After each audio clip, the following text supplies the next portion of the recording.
As the flagship sedan in Nissan's lineup, the Maxima nameplate has consistently enjoyed a loyal group of followers if you are in the market for a large, comfortable, and luxuriously appointed big family sedan. Now, the Maxima has been in production for a long time. In fact, what you're looking at is a 2012 model. This marks the 7th generation of the Maxima, and Nissan has basically been selling this car, or this body style, since 2009. So it is getting ready for a replacement, possibly in 2016.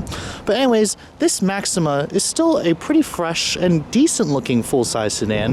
Now, it does sit at the hierarchy of Nissan sedan ladder, I guess. The Altima does consistently outsell this thing, and that is Nissan's mid-size offering, while this is their full-size offering. But if there is something that's funny, is the fact if you look at the hardcore numbers, the Maxima in terms of size is actually an inch shorter than the Altima. It is an inch wider and a little bit lower than the Altima, but the Altima offers more in terms of trunk space and rear seat legroom. So what is the purpose of buying the Maxima, the bigger vehicle, supposedly bigger and more expensive vehicle, if it doesn't give you any more space? Well, it's all about, I guess, the sportiness factor and the exclusivity. The Maxima competes with vehicles like the Toyota Avalon, the Ford Taurus, the Kia Cadenza that I just showed you guys. And for 2012, Nissan did update this vehicle. You can see it's got refreshed smoke taillights, it's got new wheels, a slightly updated interior, and the Maxima still looks good. In fact, I haven't really been a fan of Nissan's styling design element on things like the Altima and the Sentra, but when this vehicle came out in 2009, Nissan returned the 4-door sports car badge for the Maxima, and I kind of found it a little bit funny because Nissan builds a 4-door sports car. They build that as the Infiniti G37 or now the Q50, but this is a front-wheel drive Cvt only family sedan. It's not really a sports car, but it still looks really nice. You have the son of Z car styling in the front, and you can see this one is it does have the sport package. The Maxima still comes in the base S model and SV trim. From there you can choose a premium, a technology package. This one happens to have the premium and the sport package. You can see it rolls in those rather attractive looking 19-inch alloy wheels. And this thing looks pretty nice still, even though the 2014 model hasn't really changed. It still looks just like this. This is still a sporty and nicely sized full-size luxury-oriented sedan. So let's take a look at and see how this Maxima has held up over the years. Now, the interior of this vehicle hasn't really changed much since Nissan introduced it in 2009. You can see it does have the black leather interior, when the sport package kind of rolls in those seats with the bigger bolsters and the adjustable thigh support. But you can see, stepping inside the vehicle here, the interior is actually quite nice. This is Nissan's flagship sedan, so expect, the highest level in terms of material quality and features. Push button start is standard on every Maxima, so basically just put your foot on the brake, push the button to start the engine. And it even has a power tilt and telescoping steering wheel. I mean, basically, I could replace this Nissan badge with an Infiniti badge, and a lot of people wouldn't notice. This is a really nice interior. You can see, looking at first glance when you're looking at the interior, this one does have the technology package, as I said, so this one's pretty loaded, and it basically gives you the Infiniti G dashboard. I mean, this basically looks just like an Infiniti product, right down to the map graphics. When you put it in reverse here, it gives you a nice backup camera with some distance and trajectory. Of course, this is a Nissan product, so you don't have the around view monitoring system like you do on the Infinitis, but nevertheless, this interior is very nice. You have a soft touch granny material on the dashboard. It is even soft touch over here, but it is hard plastic over here. What I do like is the fact that the door panels are also soft touch, leather stitching right here, automatic up down windows for the driver and the front passenger. I kind of think for their flagship sedan they should have made it all 4, but it's whatever. Now, my favorite feature of this car happens to be right here, the steering wheel. This steering wheel basically is the same unit that you get off of the Z car. It has really nice leather stitching, very nice bolstering extension. I love the fact that it's got the magnesium aluminum paddle shifters, and they are mounted to the column. You can see when I turn the wheel, they don't turn. That's basically how it should be when you have paddle shifters. I love how they're also really large size, so they're easy to find, especially if you're going to be doing some aggressive driving. Now, every Maxima only comes with a Cvt transmission.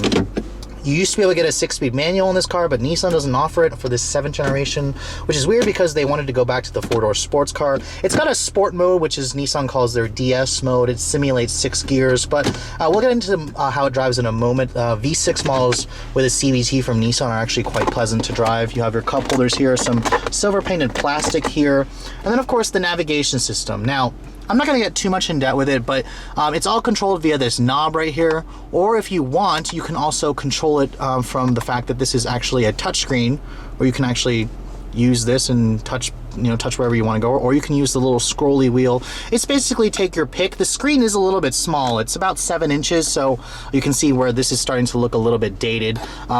But overall, it's still pretty easy to use. Your audio information is down here, so if you push audio here, it goes back to that. You have your volume knob here, and then you have a tuning knob there. Dual zone automatic climate control. I mean, this interior is pretty straightforward, and it doesn't look very old to me, other than the fact that the screen's pretty small.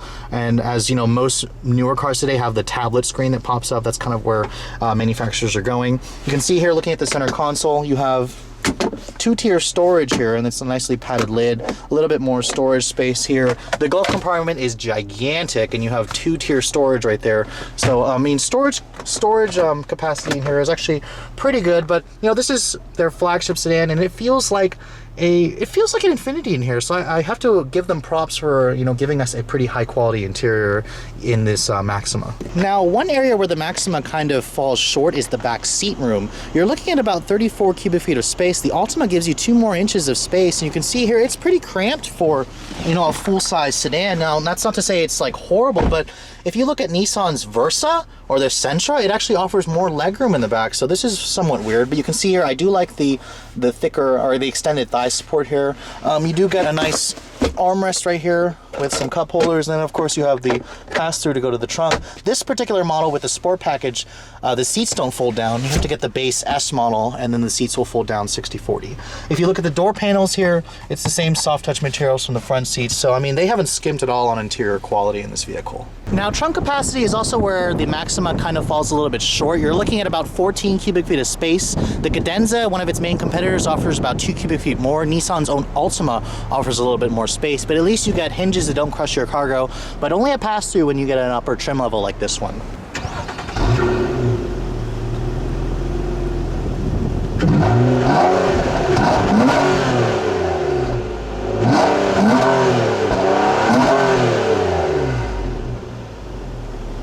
And when you're wondering what's going on under the hood of Nissan's flagship sedan, you'll find just one engine choice. The company's signature VQ35DE. This is the non-high revving unit from the Infiniti models. And it does have a slightly lower red line, a little bit less power, but it still makes 290 horsepower in about 262 pound-feet of torque. This does not have direct injection. It just has variable valve timing, port injection. It's double overhead cam.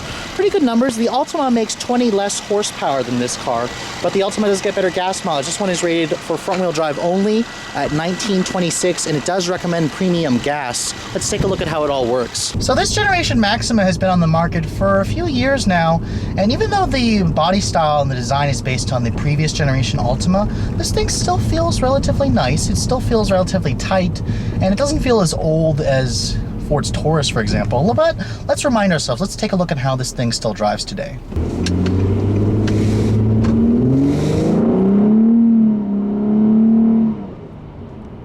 So my initial impressions are that this thing's plenty powerful, and the VQ V6, even though it's not the high revving version from the Infiniti models, this thing still sounds like the VQ, and it makes a pretty aggressive noise, especially when you get it hard on the gas.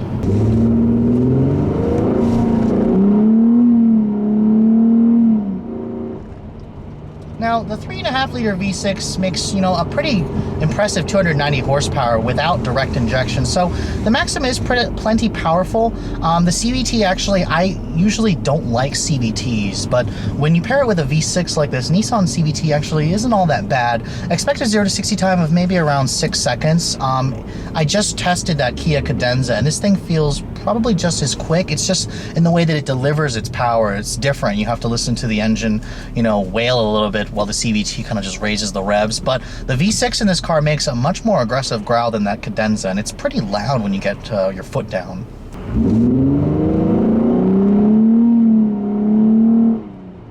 Now, when you're looking at the rest of the driving dynamics of the Maxima, The steering is very, very light, surprisingly. This is an electric power steering system, but it's pretty direct. I mean, the Maxima changes directions with authority. This thing definitely feels smaller than the rest of its full-size competitors, which it should. Nissan tends to, you know, build this car as a sportier alternative to the other full-size sedans, and it definitely feels that way. The ride quality has a really nice balance between ride and handling. I prefer the ride quality in this Maxima than at Cadenza, even though they both have 19-inch wheels, which is surprising, but it just shows you that Nissan has a little bit more experience with tuning their suspensions more properly. Now, the visibility in here is also not bad. The mirrors are on the small side for me, and this is a loaded model, but you can't get any driver assistance tech stuff like you could on the Cadenza. I mean, Infiniti or Nissan has to save some of those features for the luxury Infiniti brand. But, you know, overall, I am pretty impressed with this Maxima. It does feel a little bit old in terms of the interior technology features, like that tiny navigation system.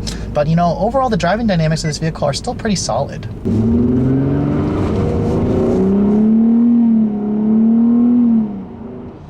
Now, the CVT does have two different modes. I had it in DS mode there, and in that mode, it will actually simulate a couple of gear changes there. It actually, to me, it feels like fake gear ratios, but to most people, you know, it might actually fool you into thinking the car has gears.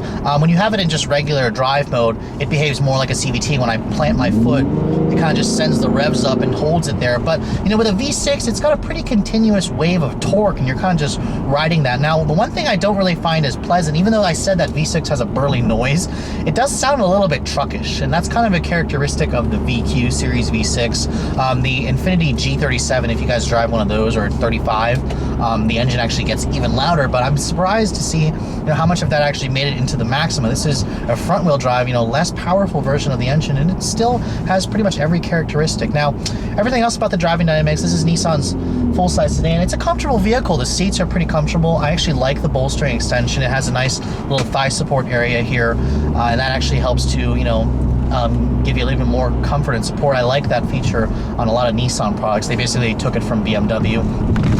The ride quality also is good. As I touched before, you know, bumps in this vehicle aren't really affected too much. I was kind of expecting it to have a stiff ride quality, but it really doesn't, so that was a pretty nice surprise.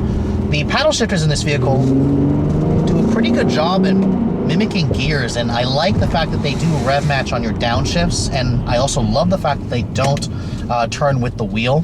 So kudos to Nissan for doing the paddle shifter system right. I still am missing the fact that you can't get a real stick shift in this car, but hey, at least they are trying with the paddle shifters. Now, the one area that Nissans always annoy me are their touchy brakes. The Maxima's not really any different. I mean, the brakes have a lot of initial, you know, bite when you first step on the pedal, but those of you who aren't used to the grabby brakes that Nissan Infiniti products have, it'll probably annoy you when you first get behind the wheel of this thing.